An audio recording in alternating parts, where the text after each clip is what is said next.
soviétisme comme source de libéralisme, par Metellus. L'objectif de cet article est d'expliquer en quoi un système politique ultra centralisé terrorisant les pouvoirs locaux, par exemple un système soviétique, est nécessaire à un système économique libéral. Pourquoi la décentralisation politique tue le libéralisme économique ? La décentralisation politique, c'est-à-dire l'existence de pouvoirs publics locaux tels que la commune et son maire, mène à des décisions politiques systématiquement en défaveur du libéralisme et de l'efficacité et de l'efficience. Au contraire, un système ultra centralisé terrorisant les pouvoirs locaux peut être modélisé, du point de vue de l'homme standard, comme prenant des décisions aléatoires. La complexité des jeux politiques centraux et des personnalités de dirigeants déconnectés des affaires de terrain peut en effet être modélisée comme un phénomène aléatoire. Les décisions politiques prises par le système décentralisé présentent un biais clientéliste extrêmement marqué. Premièrement, les pouvoirs locaux, lorsqu'ils prennent une décision, favorisent leur position politique aux dépens de tout le reste. Cette position est liée à la richesse et au pouvoir de nuisance de la minorité active qui leur sert de soutien, la majorité de la population suivant sans agir. Cela peut aller très loin. Un maire déclare ses terrains, ou ceux de ses amis, constructibles pour augmenter leur valeur alors que le terrain est inondable. Il donne un emploi à la mairie au fils d'un ami, incapable par ailleurs. Il détourne de l'argent via le comité des fêtes ou le club de sport local. Il n'accorde les marchés publics qu'aux fournisseurs ayant payé une prétendue prestation marketing à l'office de publicité de la mairie, qui emploie elle-même des amis qui profitent de leur temps libre pour faire de la politique locale. Tout cela peut impliquer des subventions, des taxes, des réglementations et des comités, associations et emplois fictifs à l'infini. Il n'y a pas de limite. Deuxièmement, les pouvoirs locaux sont ce qui permet à l'État d'agir efficacement, donc fondamentalement de pistonner et de taxer efficacement. Ce sont eux qui, par leur présence locale, collectent les informations nécessaires à l'action. Par exemple, le maire participe à la commission locale des impôts. Concrètement, il utilise sa connaissance des biens et activités locaux pour indiquer aux impôts où se trouve la chose à taxer, du moins où se trouve la chose à taxer si elle n'est pas chez un ami de la famille. Il dispose de ces informations car il est bien intégré au tissu social local. Il connaît tout le monde, ou plutôt connaît ceux qui connaissent tout le monde. Il sait ce qui va se passer chez vous car il en a parlé à une amie de votre sœur qui est venue passer Noël en famille. Si vous construisez une piscine chez vous, ou pratiquez une activité sans la déclarer, et que vous n'êtes pas un familier du conseil municipal, les impôts le sauront grâce à lui. Le même procédé est utilisé pour obtenir des renseignements hors de la sphère économique, par exemple pour prendre la température locale lors d'une réforme, ou pour savoir où positionner les affiches de propagande pour qu'elles soient les plus efficaces. Tout cela contre rémunération plus ou moins illicite, mais souvent légale. Troisièmement, les pouvoirs locaux déforment la prise de décision du pouvoir central en leur faveur, dans un biais clientéliste marqué par un antilibéralisme monstrueux. Leur capacité à fournir l'information et à servir de relais local est tellement précieuse pour le pouvoir central que celui-ci est prêt à tout pour l'acheter, même à imposer des couvre-feux aux aéroports parce que les locaux se plaignent du bruit. Lisez la minorité active de retraités et d'amis du maire faisant partie de l'association de voisinage local et qui embête tout le monde. Au contraire, un système politique ultra centralisé, terrorisant les pouvoirs locaux et n'ayant aucun lien avec eux, si ce n'est de haine, prend des décisions bien plus favorables au libéralisme, du moins statistiquement. D'une part, ces décisions peuvent être vues comme aléatoires car dépendant seulement de la personnalité et du savoir personnel du dirigeant du moment. N'avoir aucun lien avec les pouvoirs locaux implique de ne pas pouvoir pratiquer de clientélisme à outrance pour le maintenir. Une décision aléatoire vaut mieux qu'une décision systématiquement biaisée contre le libéralisme. D'autre part, si le dirigeant du moment est bon, il peut prendre des décisions techniquement optimisées, en fait des décisions en faveur de la liberté économique. Celles-ci ne sont pas déformées par le souci de satisfaire les pouvoirs locaux. Remarquons qu'un pouvoir central dont le dirigeant personnellement n'apprécie pas le libéralisme peut se révéler gênant, mais il ne pourra pas empêcher totalement le système de fonctionner, au contraire d'un État décentralisé solidement charpenté. Mais donc, qu'est-ce qu'un pouvoir ultra centralisé qui terrorise les pouvoirs locaux ? Un pouvoir ultra centralisé qui terrorise les pouvoirs locaux peut être défini comme un système où les pouvoirs politiques locaux sont très faibles, voire inexistants, et où leur lien avec le central est faible. Cela a pour conséquence que les pouvoirs locaux ne seront pas des mafias locales, soit car faibles, soit car inexistants, et que le pouvoir central ne pourra que peu agir, car manquant d'informations et de relais locaux faisant le lien entre le local et le central. Au mieux, il continuera à démolir les pouvoirs locaux. Au pire, il ne pourra faire que relativement peu de mal. Ou alors, il faudrait que le dirigeant soit quelqu'un de très particulier. Un homme politique comme on n'en voit qu'un tous les 2 siècles, un Staline. On reconnaît un tel système au fait que le clientélisme central-local est peu pratiqué, et présente peu d'intérêt pour le central. Le central, dans tout système, peut patronner en local, mais le local n'aura rien à lui apporter en échange, ni information, ni relais. Cette faiblesse des pouvoirs locaux provient de la dissolution du tissu social local au profit des individus ou des familles mononucléaires. Si un tissu social local est présent, des corps intermédiaires et donc des pouvoirs politiques locaux en sortiront. Cette absence peut être le fait d'une tradition, par exemple l'Angleterre normande. Mais dans n'importe quel État, elle peut être imposée de force en une décennie par une terreur.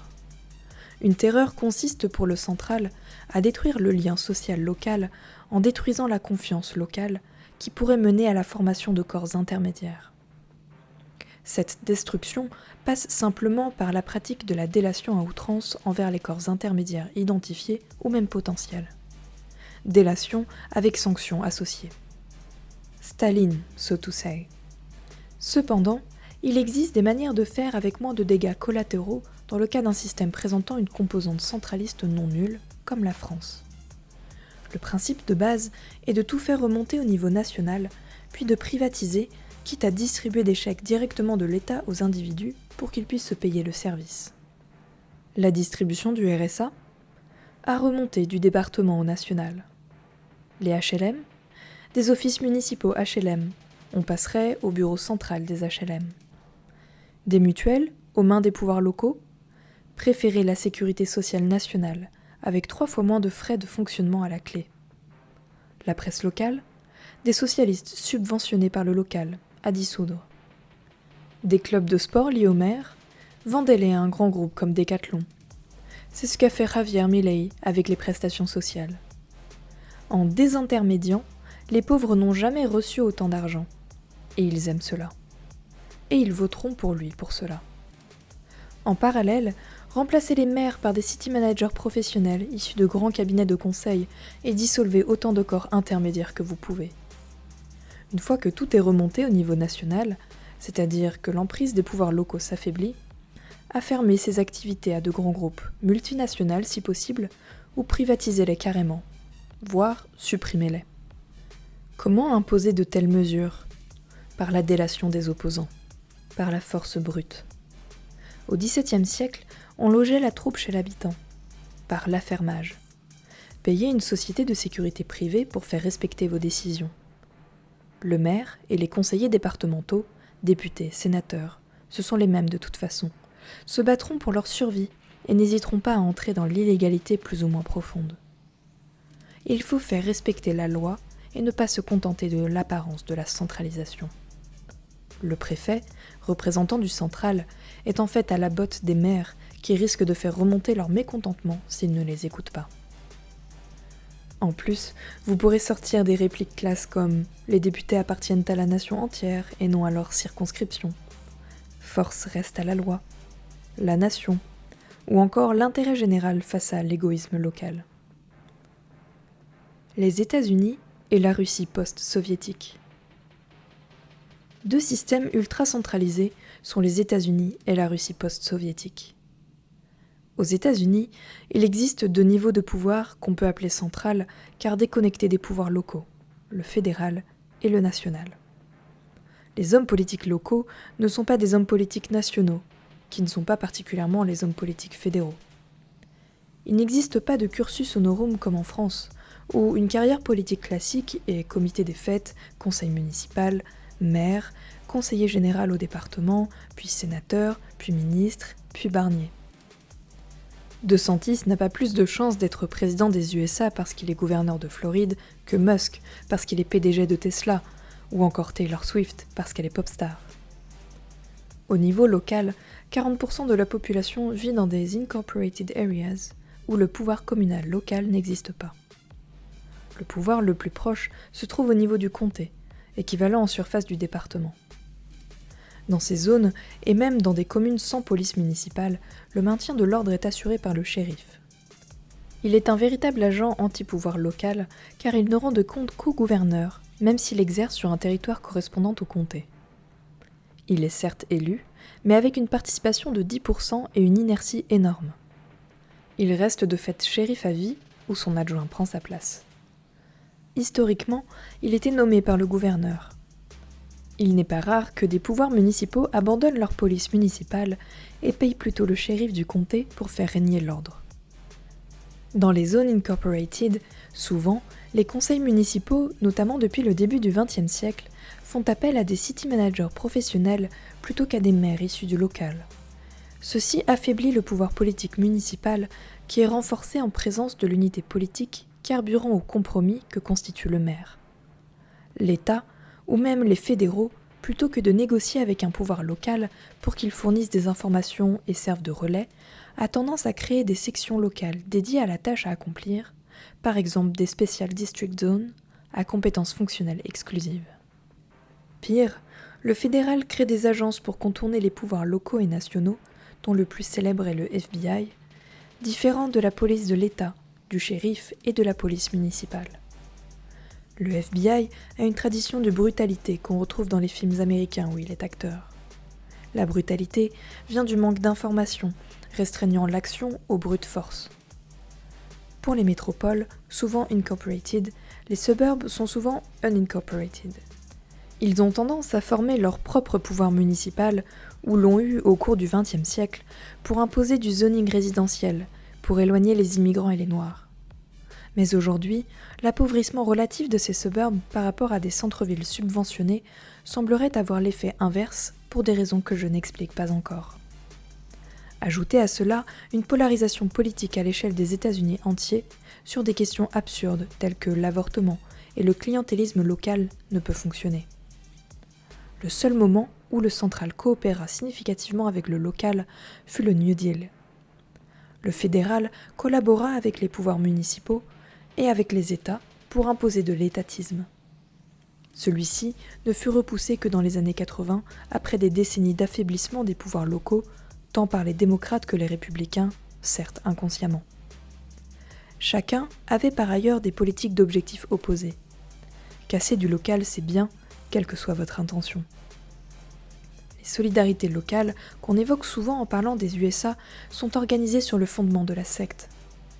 En politiquement correct, la secte est un courant religieux protestant. La secte n'est pas un pouvoir local, car elle est fermée au compromis.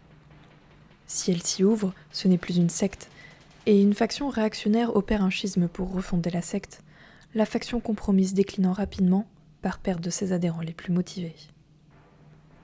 Top tier des États centralisés. Tier 0, centraliste. Les États-Unis, des années 80 à aujourd'hui.